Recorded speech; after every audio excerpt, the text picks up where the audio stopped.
আমি রেডি হয়ে গেছি। এখন আমি রয়েছি আমার হোটেলে। সো একটু নিচে যাব, দেখি ডিনার করবো, অ্যান্ড আশেপাশে যদি কিছু নাইট ভিউ থাকে তো সেটা দেখার জন্য। তো এই হচ্ছে আমার ফাইনাল লুক। অ্যান্ড দেখো আমি আমার রুমের কি অবস্থা করে রেখেছি একদম।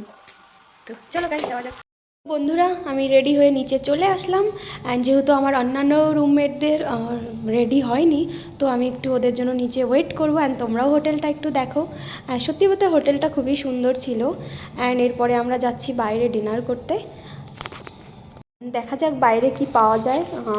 কিছু তো খেতেই হবে, অলরেডি অনেক রাত হয়ে গেছে, না খিদেও পেয়েছে।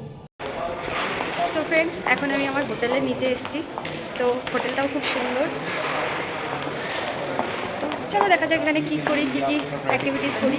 কিছু তো খাবো, বিকজ 10 PM হয়ে গেছে, সো ডিনারও করতে হবে। সো গাইস, এটা হচ্ছে পরের দিন মর্নিং। আমি দেখো 6টার সময় উঠে রেডি হয়ে গেছি, এখান থেকে ব্রেকফাস্ট করে নিলাম। অ্যান্ড এখন আমি বাইরে চলে যাব।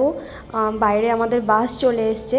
অ্যান্ড গাইস দেখো বাইরেটা এত অন্ধকার, সকাল 6টা মানে পুরো রাত্রি। তো এখান থেকে আমরা যাব যেখানে আমাদের ইভেন্ট আছে। তো আজকে যেহেতু ট্র্যাডিশনাল লুক সেজেছি, তো তোমরা অবশ্যই বলবে কমেন্টসে।